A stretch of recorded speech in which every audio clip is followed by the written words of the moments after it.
Hey everybody, it's Meg, and I'm here today to talk to you about one of my favorite topics, which is fashion photography. I love shooting for brands and bloggers.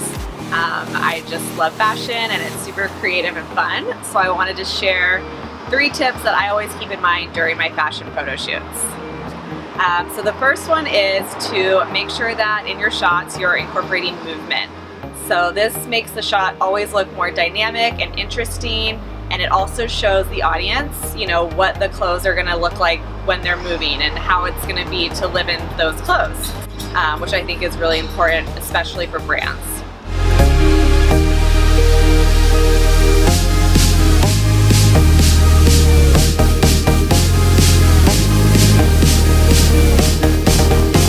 The second thing to think about is to always get the details, and this is also super important for a couple reasons. First of all, it helps kind of tell the story, which is great if you're shooting for a blogger, and then also it highlights what's special about those pieces and the quality of the fabric, which is really important for brands. So detail shots are everything. You have to get those when you're shooting fashion.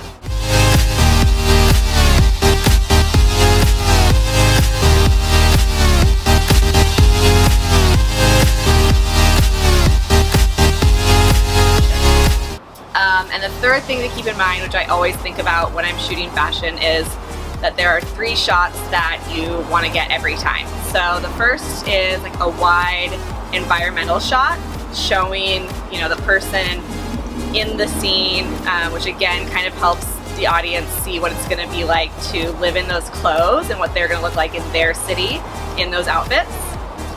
The second shot that I always want to get is more of almost a traditional portrait, which is focused more on the outfit and the model, and it's kind of like a mid-level shot. And then the third shot that I always want to get is, again, those details, which is just super important. So you want a wide, kind of a mid-level, and then a super tight shot on the details. So if you have those 3 things, then you're pretty much golden.